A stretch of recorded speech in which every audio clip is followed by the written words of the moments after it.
Thank you very much, Paul and Tom, for joining us. We know it's late for both of you. There's waving, there we go. There we go. Wow, what a crowd. We've had a fantastic Awesome. screening.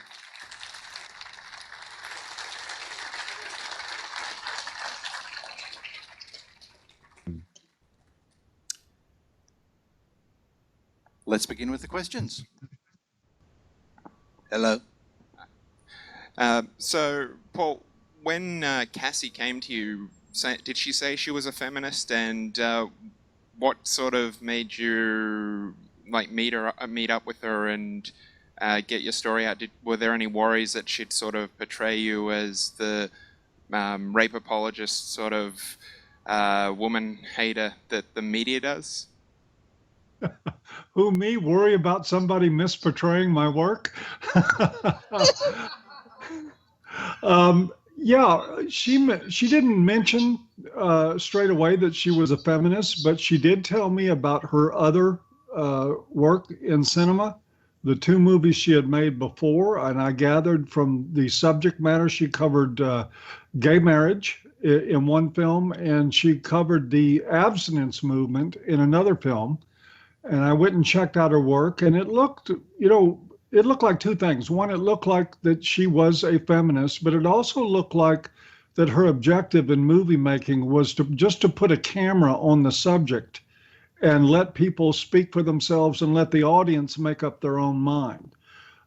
So while I still had the normal worries, because of course, anybody in the men's movement knows the media has been horrible in their portrayal of us, I was worried to some extent, but I always held out hope that Cassie was going to do the kind of effort that you guys just watched. And sure enough, she did. Yeah, she absolutely did. Okay. Paul, now, feminism, as you know, comes directly out of critical theory and cultural Marxism.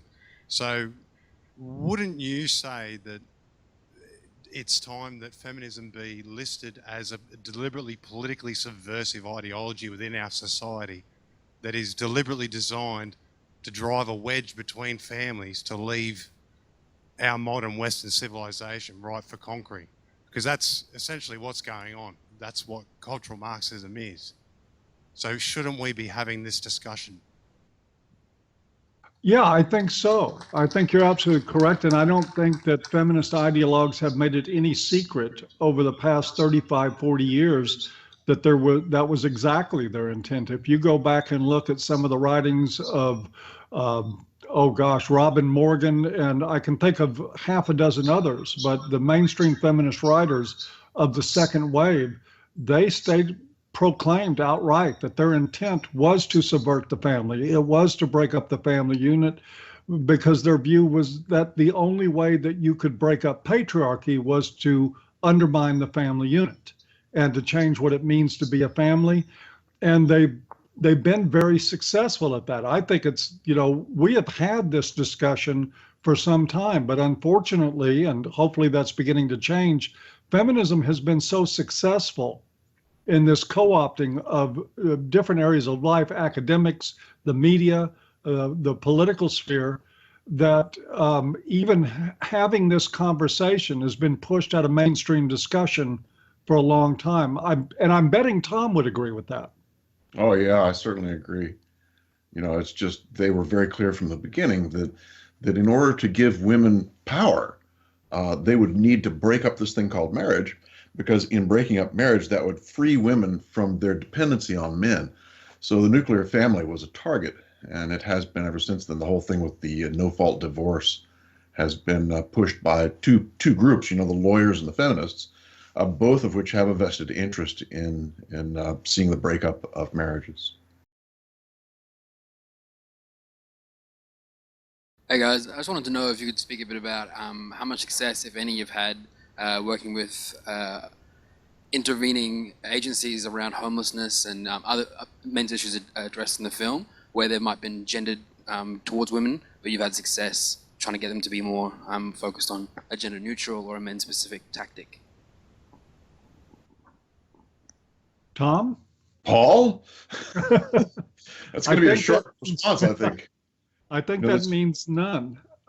There is still a general fear, and actually, it's quite rational. If you look at all the effort that's gone into this crowd not being able to see this movie tonight, the extremes that you had to go to even view a film that brings this subject up, you can imagine what agencies must feel when they're approached by men's advocates to say, why don't we look at, male homelessness as a gendered problem? It is a gendered problem. When you look at, one of the things that feminists will tell you is that more women live below the poverty line. And by numbers, that's absolutely true. And that's certainly a problem that deserves to be looked at.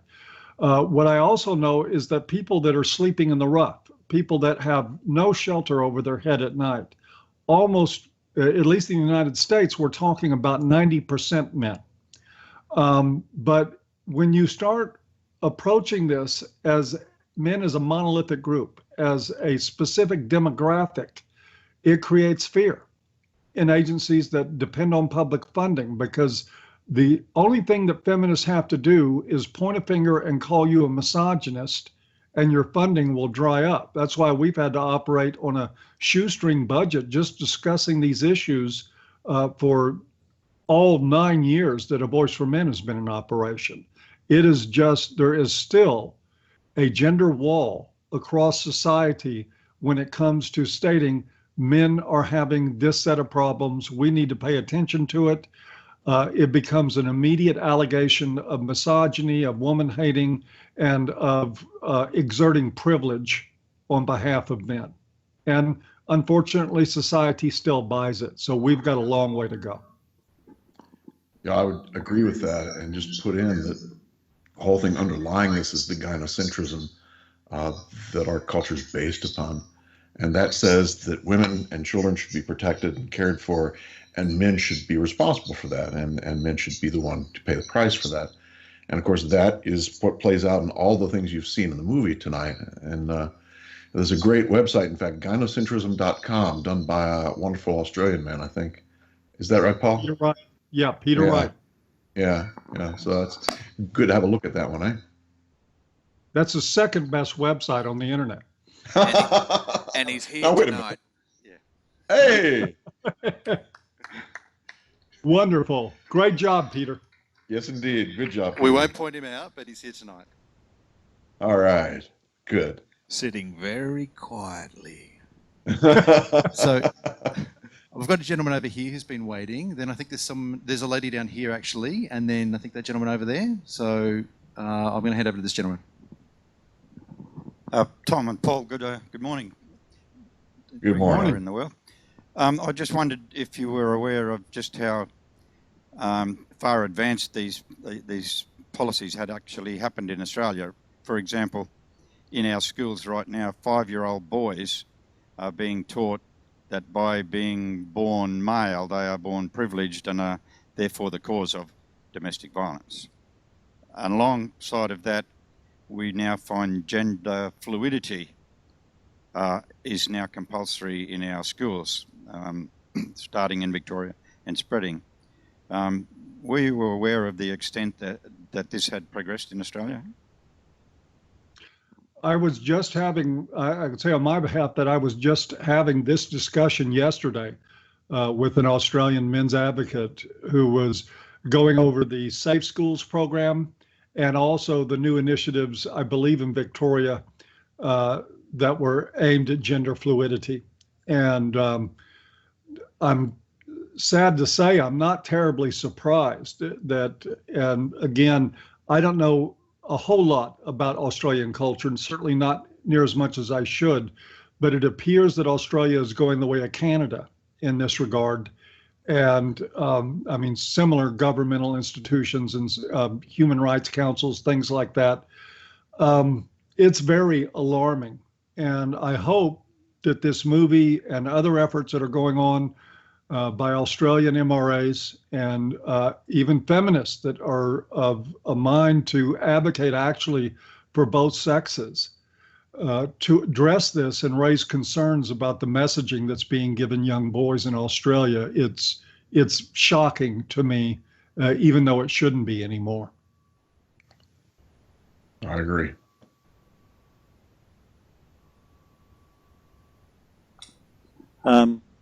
Yeah, I was. It's good about men's issues, but what I'd like to address is the fact that the children of men who have come from divorced families, especially girls, in my instance, and the gentleman beside me on both sides, would say that the girls who are left in a situation with only a woman are probably the secondary victim of the divorce rates and so forth, and the fact that the males are taking out their families. And I just wonder, also I think that taking male teachers out of primary schools, as has happened to a number of friends of mine who are teachers, is also a detrimental effect on the fact that the kids are growing up without any male influence in their lives, which turns them into something different from a normal. I don't know what you guys think about that, but that's what I was going to address. And in Australia, I think all this came with men and women, but that's another issue. Yes, I agree 100% that, everyone's a victim of the one-sidedness of what we've seen. I like to think about feminism as being like a Mobius strip. They only see one side. They see the side of the women and girls. And because we see one side, it's like Warren Farrell talks about, if you only see one side, it's only one person rowing the boat on one side. And if that's the case, then the boat goes in circles. It just keeps going in circles. It never goes anyplace. And I think that's what we're seeing, is that, when we have this kind of one-sidedness, that the boat doesn't make progress. It just kind of goes around and around and around. I think also, too, that one of the things I'd recommend to anybody is to read Warren Farrell's Father and Child Reunion.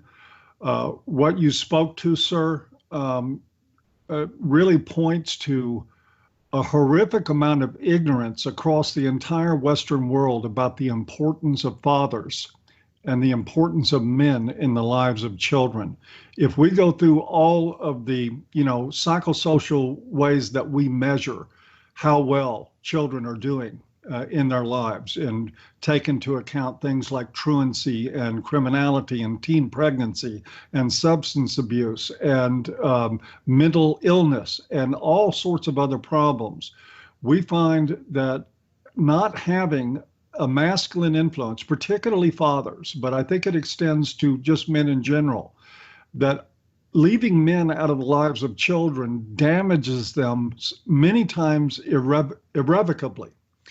And they end up filling our prisons, they end up filling our street gangs, they end up being drug addicts, they end up being burdens to society, they end up having more offspring, either creating a teen pregnancy or becoming pregnant as a teen, so that you have children having children.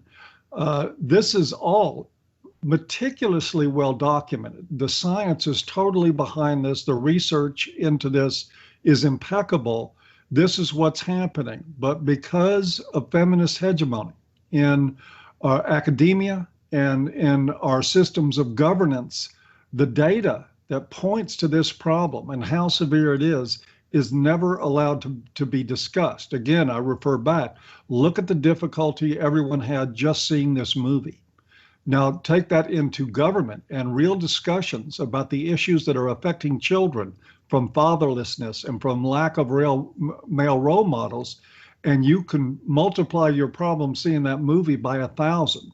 That's how deep and profound the pressure is to silence these discussions.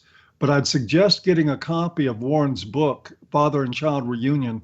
It will give you a very alarming education on what's happening to children who don't have men in their lives.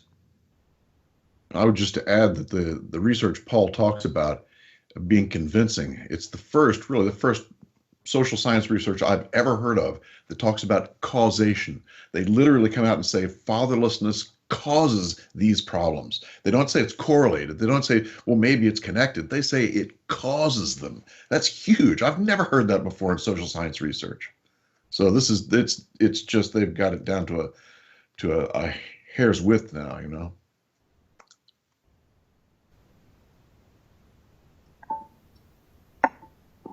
Hello. I'm going to tell a little bit of a story to preface my question. I'm a woman. I've considered myself a feminist since I learnt essentially that it's about equality, focusing on women's issues. Yes.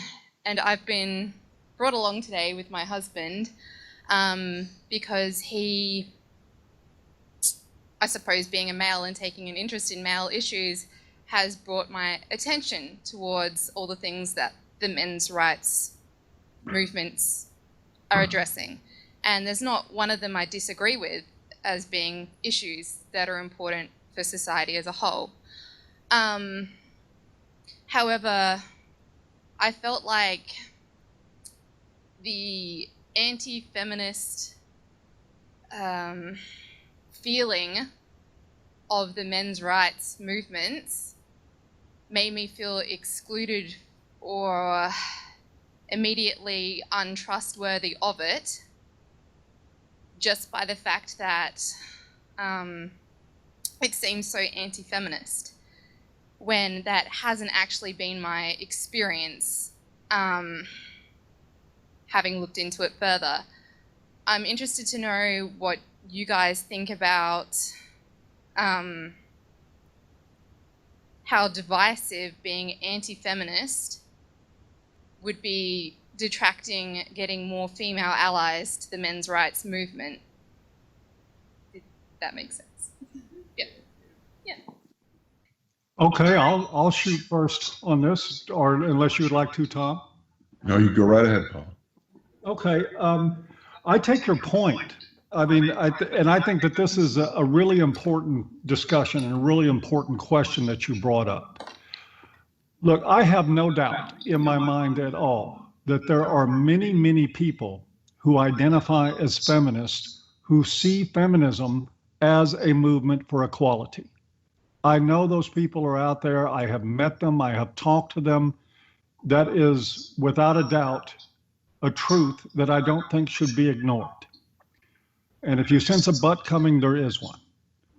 When we look at what happens in governance, in what happens, for instance, in the corruption, the feminist corruption in academia, in research, in laws that are passed, that when we try to pass shared parenting laws in the United States, in any given state, hordes of feminist groups come out to oppose those things, even though the science says that we know that those children need their fathers in their lives. We know that much of the research about, for instance, domestic violence, that excludes men. I mean, you have the 1 in 3 Foundation that is working and struggling hard there in Australia to even bring attention to the fact that there are men in need. And it is feminist organizations that oppose them. I understand the frustration, I really do, of anybody who really believes in equality and believes that feminism is a cause for that. But I have to caution and point out that where it concerns governance, where it concerns the power of an ideology, feminism is not about equality. It is about privilege and pursuing rights for women. And I'm not saying that there's anything wrong with pursuing women's rights. I'm a supporter of all human rights, including women. But when you look at the corruption, when you look at what's happened to even come to see that movie, it was feminists who are trying to ban that movie and trying to prevent you from seeing it in Australia. When you look at the bad actors that represent a movement, they are dominated by feminists out there. And a lot of that was documented in the movie itself. So while I fully sympathize with the difficulty that you feel in feeling excluded, and I wish that that were not the case, I don't think the answer is for us to bend on an accurate perception of what feminism has come to represent, but rather to encourage you to look at the excesses and the corruption that is now dominating the feminist movement and ask you to become a part of changing that. Yeah, I would just say thank you for coming tonight. I mean, I think that women like you are exactly what we need. women who will come and watch and listen, discuss, argue. This is exactly what Cassie wants to have happen. So thank you very much for that. But I would also add that Paul was modest in some ways in in his response, because what Paul has done is he has provoked people in some ways. He's gotten people upset enough so that people start listening. Warren's been working at this for much longer than both Paul and I. He's always been nice. He's never gotten to the same point that we have now with the red pill. And a part of it is because Paul tends to provoke. Am I right, Paul, or not? I think so. I think Cassie would tell you that. The reason this movie got made is because I wrote very provocative, offensive satire that was predominantly anti-feminist. Yes. Trust me, I looked at this movement, the 100-year history of attempts to get this movement off the ground. And I looked at all the approaches that were squelched, that were suppressed, where people had careers destroyed and were silenced by feminist ideologues trying to get this movement off the ground. And I decided that the only way that we were going to get a conversation rolling at all was with some provocation. But that is not to say that I want there to be an unreasonable standard for discussion on this. I want to echo Tom's thanks to you for coming and for raising this question. I think it's an important one, but I will qualify that by saying that I think that we both need to be willing on both sides of the fence to hear the experience of the other side. Yes. And our experience on this side of it has been that feminists just want us to shut up and go away, period. Yes, that's been my experience. And I would also say that I can really appreciate what you're saying about feeling this sense of not being heard and not being listened to, and the anti-feminist piece, because really that's kind of what we've been experiencing now for 15 or 20 years in working with men's issues. People don't want to listen. They call us names. They tell us that there's something wrong with us. So really we're in the same boat, kind of. And we do, by the way, though, we have lots of female supporters, MRAs, and yes. It's not even fair to say supporters. They're female MRAs, and there are many of them in our ranks, and we are most proud to have them. And I think if you look at most of the men's activists, what we want is dialogue. We want people to come and talk about this. We want to hear your side of things so we can compare, we can talk about our side, and that's how you get things done.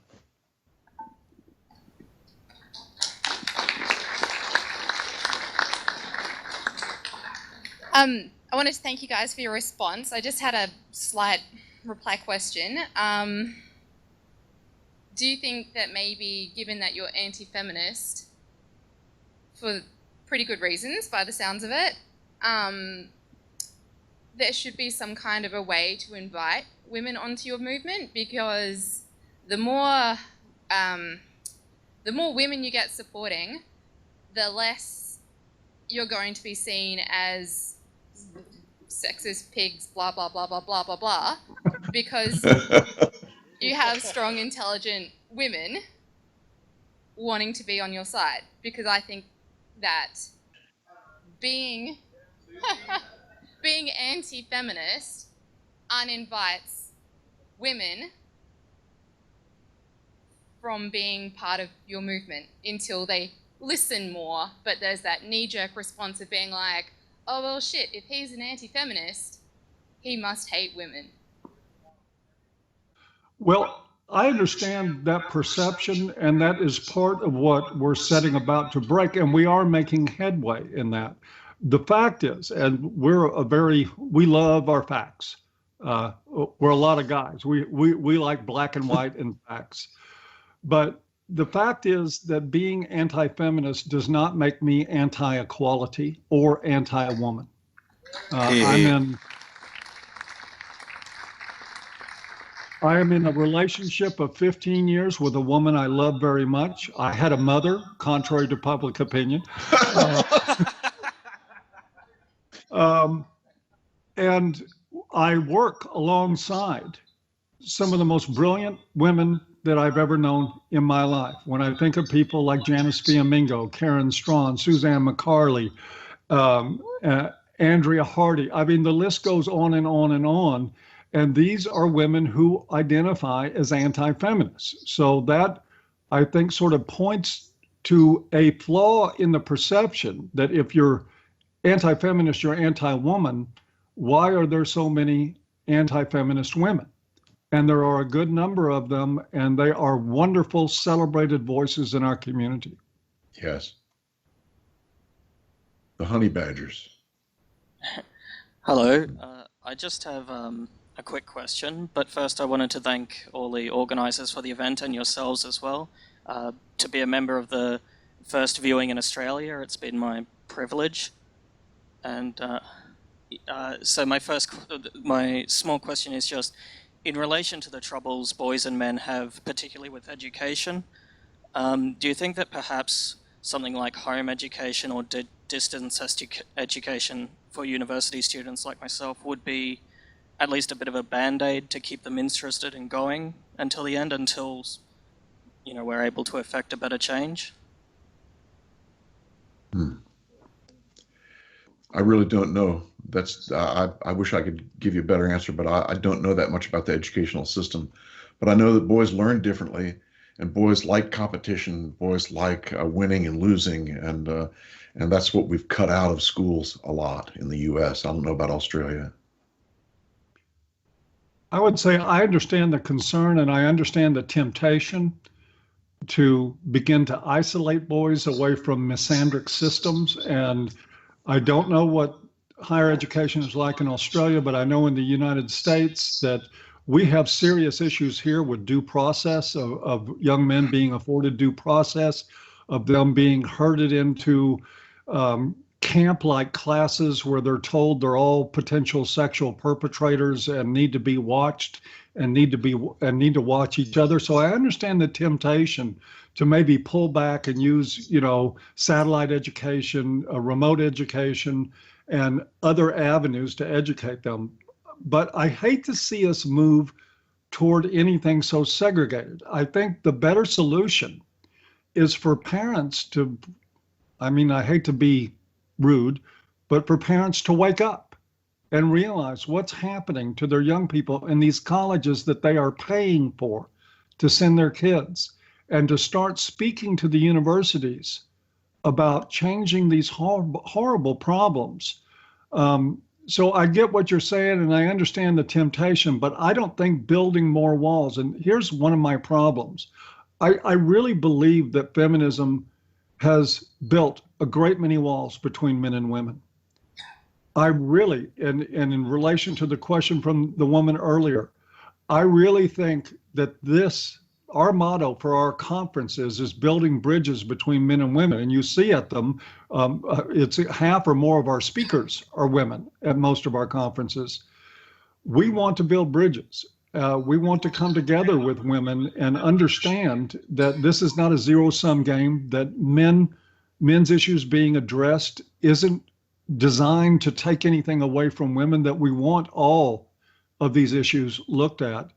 I just hate the idea of building walls and going into isolation in order to retreat from the problem rather than walking in and taking on the problem head on and finding solutions.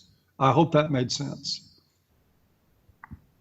Hello, sorry about that. Just to jump back to the anti-feminist kind of priority inside the men's rights groups, why do you think that that's become such a focal issue when groups like this do gather together above the negative issues that we're trying to address? Is that our key barrier to entry into conversations, or is that something that our group feels really strongly about? I think it's the power structure we're fighting against. It's who's got the power now as far as gender issues in our schools and our country, basically. And so, yeah, we need to fight them. That's a fight that's necessary. And if it weren't the dreaded word anti-feminist, it would be something else. Keep in mind that the core problem here is cultural misandry and gynocentrism. It is right. That we must put men in the role of strong protector, provider, see them as capable and willing to sacrifice on behalf of women and children, that's the mandate. That's our real problem. Like I said, if we weren't anti-feminist, if we went by some other label, there would be another reason. But the undercurrent of all of this is cultural gynocentrism. It is us having lived by, and hey, we got here honestly, but 3 million years of hominid development based on the idea that men would die to take care of women.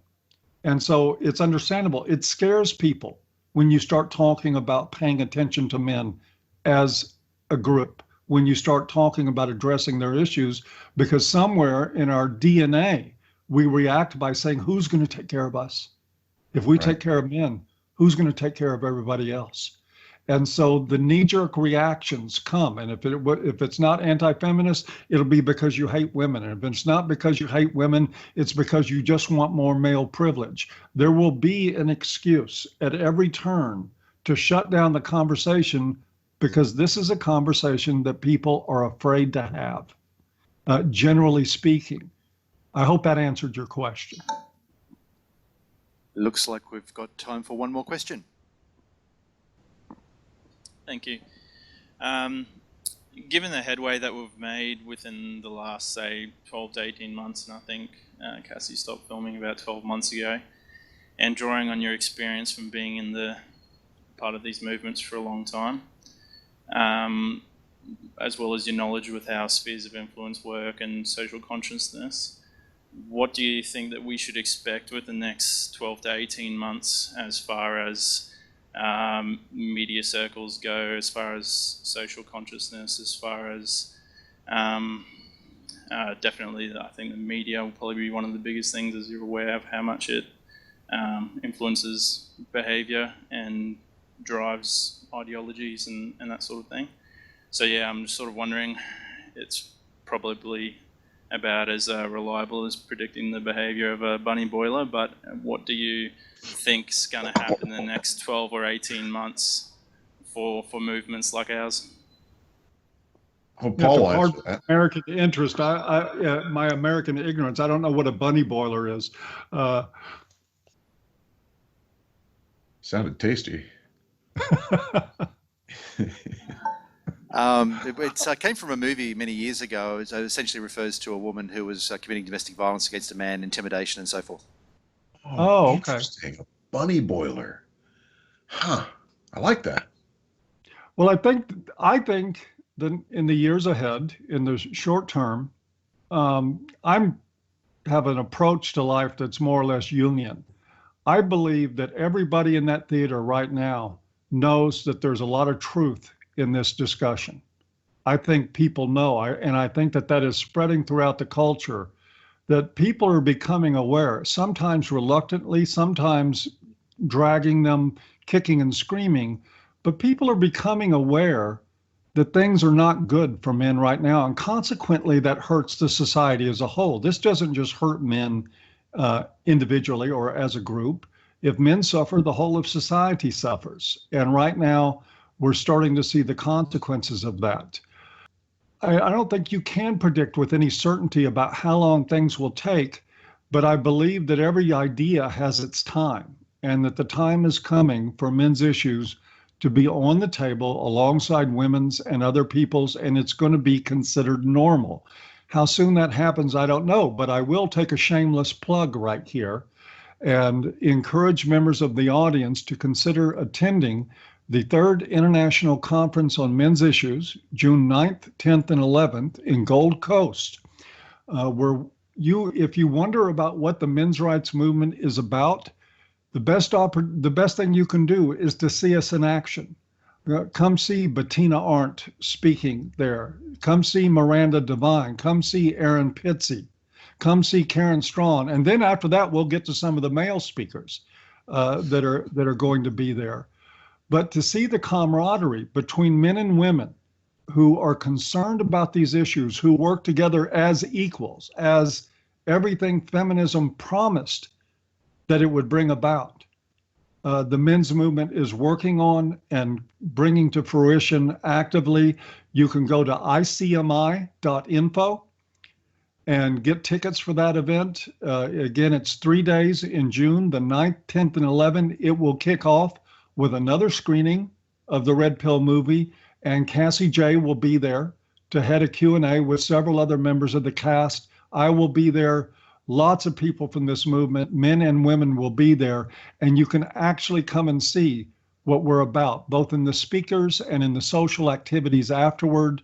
I can promise you, if you have any misgivings about the intentions in the men's movement, they will be totally alleviated by attending the conference. Yeah, I concur. And I would just add on to what Paul said, that the next 12 months is really going to be very interesting for our issues, because the red pill, for one, the movie is going to get out there and it's going to start getting seen. Discussion is going to happen. But in the United States, we've got the Trump group now that's coming in that is very aware of the kinds of issues that we've been talking about in a very different way than any administration prior. So it'll be very curious to see what happens with that too. Thank you very much, Paul and Tom. We're just about out of time. Is there anything lastly that you guys would like to wrap up with, a few seconds each before we go? I just want to thank everybody for coming out to this screening, for donning your flak jackets and crawling around the corner to come in and hopefully not get noticed by the protesters. No, thank you for coming to this. It's been a real honor and a privilege to answer some questions. Really appreciate your participation and all the great questions that came from the audience. Yes, I echo what Paul just said, and would also add that I've never seen so many people at a movie at 3 o'clock in the morning. Thank you all.